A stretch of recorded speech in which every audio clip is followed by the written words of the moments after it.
जय श्री राम दोस्तों, कैसे हो आप सब। आप सभी का स्वागत है आज के इस व्लॉग में। दोस्तों, आज मैं फिर से एक और बार एक बहुत ही अद्भुत अनुभव लाया हूं। दोस्तों, इन भक्त का अनुभव बहुत ही अद्भुत है क्योंकि इन पर हनुमान जी की भी कृपा है और साथ साथ नीम करोली बाबा जी की भी कृपा है। कैसे कदम कदम पर वे आपका साथ देते हैं, कैसे कदम कदम पर वे पिता स्वरूप आपको अपनी छत्र छाया में रखते हैं, ये जानेंगे। एक के बाद एक उनके जीवन में समस्या आती गई, लेकिन कैसे बाबा जी और हनुमान जी ने उनको उन समस्याओं से बाहर निकाला, वो जानेंगे। तो वीडियो को आखिर तक अवश्य देखिएगा। वीडियो पसंद आए तो लाइक और शेयर करना ना भूलें। नए हो तो चैनल को सब्सक्राइब करें। जय श्री राम का नारा लगाकर बेल आइकॉन को अवश्य दबाएं ताकि आने वाले नए नए इंटरेस्टिंग व्लॉग्स हमारे फैमिली से जुड़े हो, Q&A वाले हो या फिर ऐसी प्रभु से जुड़ी कोई कथा क्यों ना हो, आप सबसे पहले देख सकें। और दोस्तों, वीडियो में आगे बढ़ने से पहले जानेंगे पिछले अनुभव वाले व्लॉग में पूछे गए सवाल का सही उत्तर। सवाल था, सुप्रसिद्ध हनुमान चालीसा पाठ किस भाषा में लिखा गया था? इसका सही उत्तर है अवधी भाषा। दोस्तों, ये सवाल मैंने इसलिए पूछा था क्योंकि कई लोगों को कंफ्यूजन था। उन्हें ऐसा लग रहा था कि ये संस्कृत भाषा है, हालांकि पूज्य तुलसीदास जी ने ये हनुमान चालीसा अवधी भाषा में लिखी गई थी और बहुत ही सरल है समझने के लिए भी। और फिर से एक और बार कमेंट सेक्शन भर गया सही उत्तर के साथ, लेकिन सभी के नामों का शाउट आउट नहीं कर पाएंगे, क्षमा चाहते हैं उसके लिए। मगर 3 भक्तों के नामों का मैंने सिलेक्शन किया है शाउट आउट के लिए। उसमें से पहला नाम है दीपा जांगेड़ जी, जो कि बीकानेर राजस्थान से बिलोंग करती हैं। दीपा जी, आपका बहुत बहुत धन्यवाद सही उत्तर देने के लिए। जय श्री राम आपको। दूसरा नाम है सत्य प्रकाश साहू जी, जो कि रायपुर छत्तीसगढ़ से बिलोंग करते हैं। सत्य प्रकाश जी, आपका बहुत बहुत धन्यवाद सही उत्तर देने के लिए। जय श्री राम आपको। और तीसरा नाम है प्रेरणा सोलंकी जी, जो कि सिवनी मध्य प्रदेश से बिलोंग करती हैं। प्रेरणा जी, आपका बहुत बहुत धन्यवाद सही उत्तर देने के लिए। जय श्री राम आपको। और आज का सवाल है, हनुमान जी को अष्ट सिद्धि और नवनिधि के दाता होने का वरदान किन्होंने दिया था? इसका सही उत्तर आप कमेंट में अवश्य दीजिएगा और सही उत्तर के साथ आप अपना पूरा नाम और आप कहां से बिलोंग करते हैं, यानी किस गांव के शहर से बिलोंग करते हैं, वो भी मेंशन करिएगा। आइए दोस्तों, जानते हैं आज के अनुभव को। मैं अपना नाम गुप्त रखना चाहती हूं। मैं महाराष्ट्र के पुणे से हूं। मेरे जीवन में बहुत सारे अनुभव हुए हैं। शुरुआत में मुझे बाबा जी यानी पूज्य नीम करोली बाबा के बारे में थोड़ी बहुत ही जानकारी थी। मैंने उनका फोटो प्रिंट करके घर में भी रखा था, लेकिन उस समय मैंने बाबा जी को पूरी तरह से जान समझकर और दिल से स्वीकार नहीं किया था। मुझे लगता था कि होंगे कोई बाबा जी, पर मैंने ध्यान नहीं दिया था। नवंबर 2023 से मैंने हनुमान जी की भक्ति शुरू की। उस समय जीवन में बहुत सारी समस्याएं आई थी, लेकिन उन्हीं समस्याओं के बीच रास्ते भी मिल रहे थे। कुछ समस्याएं इतनी बड़ी थी कि मैं धीरे धीरे डिप्रेशन में जाने लगी थी। मुझे नौकरी को लेकर बहुत ज्यादा तनाव रहता था। कभी लगता था कि नौकरी चली जाएगी, तो कभी लगता था कि मैं खुद ही नौकरी छोड़ दूंगी। नौकरी में मैंने डिपार्टमेंट बदल लिया था, लेकिन नए डिपार्टमेंट में काम करना मुझे बिल्कुल भी समझ नहीं आ रहा था। हालत इतनी खराब हो गई थी कि मुझे डिप्रेशन की दवाइयां लेने का भी मन होने लगा था। मैं पूरी तरह तनाव और निराशा में चली गई थी। अगस्त 2024 में नौकरी पर जाते समय भी मैं बहुत तनाव में थी। उसी दिन मैंने बाबा जी के एक भक्त की सच्ची चमत्कारी कहानी सुनी। वह कहानी सुनकर मैं बहुत भावुक हो गई और रोते रोते मन ही मन बाबा जी से बात की और बोला कि आपने मुझे सुना है, आज तो सपने में दर्शन दे। और उसी रात बाबा जी ने मुझे स्वप्न में दर्शन दिए। मैंने दिल से बाबा जी से कहा, बाबा मुझे संभाल लीजिए, मुझ पर बहुत बड़ी जिम्मेदारी है। मैं आपके लिए 1.25 लाख सीताराम नाम जप करूंगी।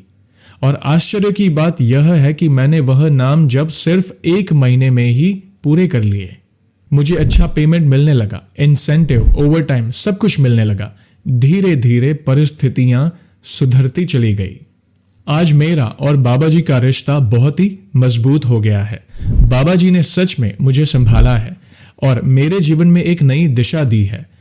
इसी दौरान मेरे पिताजी की तबीयत भी बहुत ज्यादा खराब चल रही थी। उन्हें क्रॉनिक ऑब्स्ट्रक्टिव पल्मोनरी डिसऑर्डर यानी COPD है। इसलिए हर 2 से 3 महीने में उन्हें अस्पताल में भर्ती करना पड़ता था। कई बार उनका ऑक्सीजन लेवल बिल्कुल 30% तक गिर गया था। डॉक्टरों को लग रहा था कि शायद वेंटिलेटर की जरूरत पड़ेगी, लेकिन उस समय भी मैंने मन ही मन बाबा जी से प्रार्थना करती रहती थी कि बाबा सब कुछ ठीक कर दीजिए। और सच में अस्पताल में भर्ती करने के थोड़ी देर बाद सिर्फ ऑक्सीजन लगाने से ही उनका ऑक्सीजन लेवल कंट्रोल में आ जाता था। वेंटिलेटर मशीन पास में रखी रहती थी, लेकिन डिस्चार्ज होने तक 2 से 3 बार ऐसी स्थिति आने के बावजूद भी कभी वेंटिलेटर की जरूरत नहीं पड़ी। शुरुआत में मैंने पापा की तबीयत की पूरी जिम्मेदारी बाबा पर छोड़ दी थी, लेकिन अस्पताल के बिल की बहुत चिंता रहती थी। और वही हुआ, पापा की तबीयत तो 1 हफ्ते में ठीक हो गई, लेकिन उस समय अस्पताल का बिल बहुत ज्यादा आया था। अगली बार मैंने मन में तय कर लिया कि ना तबीयत की चिंता करूंगी, ना ही अस्पताल के बिल की। मैंने सब कुछ बाबा जी पर छोड़ दिया और मैंने मन ही मन उनसे कहा कि बाबा जी, बिल सिर्फ 20,000 का आने दीजिए, बाकी सब इंश्योरेंस से हो जाने दीजिए। और बिल्कुल वैसा ही हुआ। यह सब देखकर मैंने अपनी माँ और बहन और भाई को भी यही कहा कि बाबा जी पर भरोसा रखो, अपनी सारी समस्याएं बाबा जी को ही बताओ। तब से उन्होंने मेरे साथ बाबा जी की भक्ति शुरू कर दी। पिछले साल यानी सितंबर और अक्टूबर 2025 में पापा की तबीयत फिर से बहुत ज्यादा खराब हो गई। उस समय कोई भी गारंटी नहीं थी। जब भी उन्हें अस्पताल में भर्ती करना होता या चेकअप के लिए ले जाना होता, हम बाबा जी का फोटो पापा की जेब में रख देते थे। हमारा पूरा विश्वास है कि बाबा जी उनकी पूरी देखभाल करते हैं और हर बार उन्हें ठीक करके हमारे साथ घर वापस भेज देते हैं। और आज पापा बाबा जी के आशीर्वाद से बिल्कुल ठीक है। छोटे मोटे अनुभव तो चलते ही रहते हैं, लेकिन एक और बहुत बड़ा अनुभव मैं आप सभी से साझा करना चाहती हूँ। मेरी शादी मई 2025 में हुई। मैंने शादी की पूरी जिम्मेदारी बाबा जी पर छोड़ दी थी। मेरे घर की आर्थिक स्थिति इतनी मजबूत नहीं थी। ऊपर से पिताजी के इलाज का लगातार खर्च चल रहा था। फिर भी बाबा जी के आशीर्वाद से शादी से कुछ महीने पहले मैं 2 से 3 लाख रुपए जमा कर पाई। इसके अलावा कुछ लोन भी लिए, लेकिन सब कुछ बहुत अच्छे से और व्यवस्थित तरीके से हो गया। शादी बहुत अच्छे से संपन्न हुई।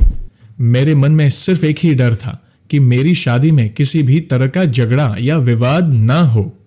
मेरे माता पिता भी दिल से बाबा जी से प्रार्थना कर रहे थे कि बाबा सब कुछ ठीक ठाक हो जाने दीजिए, और मैं भी बाबा जी से यही कहती रहती थी।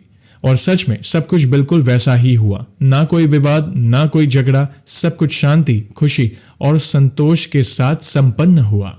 बाबा जी के साथ मेरा रिश्ता बिल्कुल दादाजी जैसा है, क्योंकि मेरे नाना यानी माँ के पिता बिल्कुल बाबा जी जैसे दिखते थे।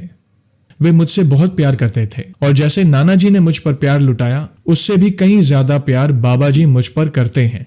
ऐसा मुझे दिल से महसूस होता है।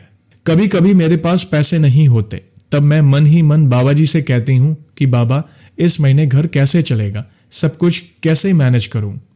हनुमान मंदिर में प्रसाद बांटना होता है, लेकिन हाथ में पैसे नहीं होते हैं। फिर भी बाबा मन में कहते हैं कि सबको खिलाओ। तब मैं बाबा जी से कहती हूँ कि पैसे का इंतजाम करवा दीजिए बाबा, मुझे लोगों को प्रसाद बांटना है। और बाबा जी तुरंत किसी न किसी रूप में मेरी मदद कर देते हैं।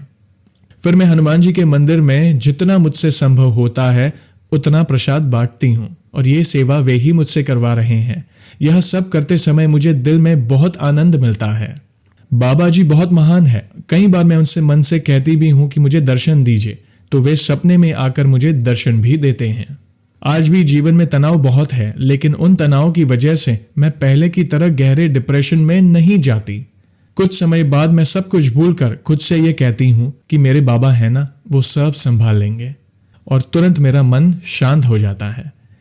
जय श्री राम, जय हनुमान, जय बाबा की। थैंक यू बहन, आपका बहुत बहुत धन्यवाद जो इतना सुंदर अनुभव शेयर करने के लिए। देखिए, संकट तो हर एक के जीवन में है।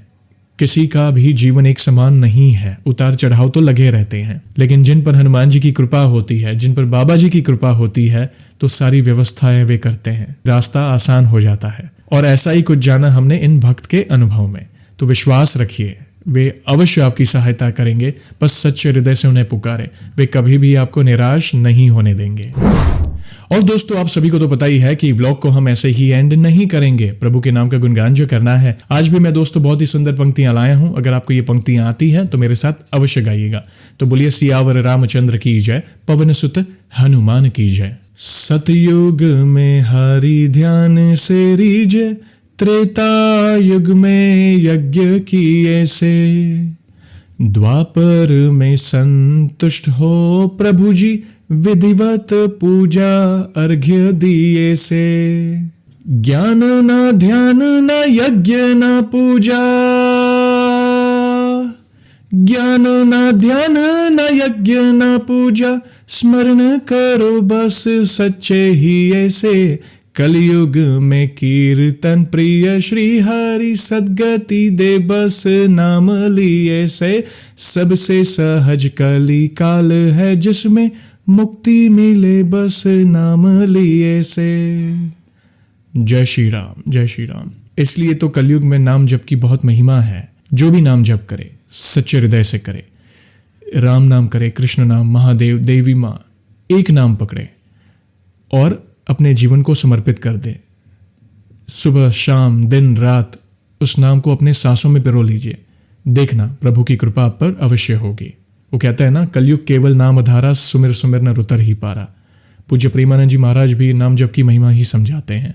तो कलयुग में प्रभु ने हमारे लिए रास्ता आसान कर दिया है भगवत प्राप्ति के लिए, तो नाम जप अवश्य करते रहिएगा।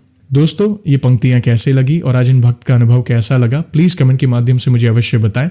वीडियो पसंद आई हो तो लाइक और शेयर अवश्य करें, नई हो तो चैनल को सब्सक्राइब करें, जय श्री राम का नारा लगाकर बेल आइकॉन को अवश्य दबाएं, ताकि आने वाले नए नए इंटरेस्टिंग व्लॉग्स हमारे फैमिली से जुड़े हो, Q&A वाले हो, या फिर ऐसी प्रभु से जुड़ी कोई कथा क्यों ना हो, आप सबसे पहले देख सकें। और जल्दी लौटूंगा मैं एक और इंटरेस्टिंग व्लॉग के साथ। तब तक जय श्री राम, जय हनुमान, जय बाबा की।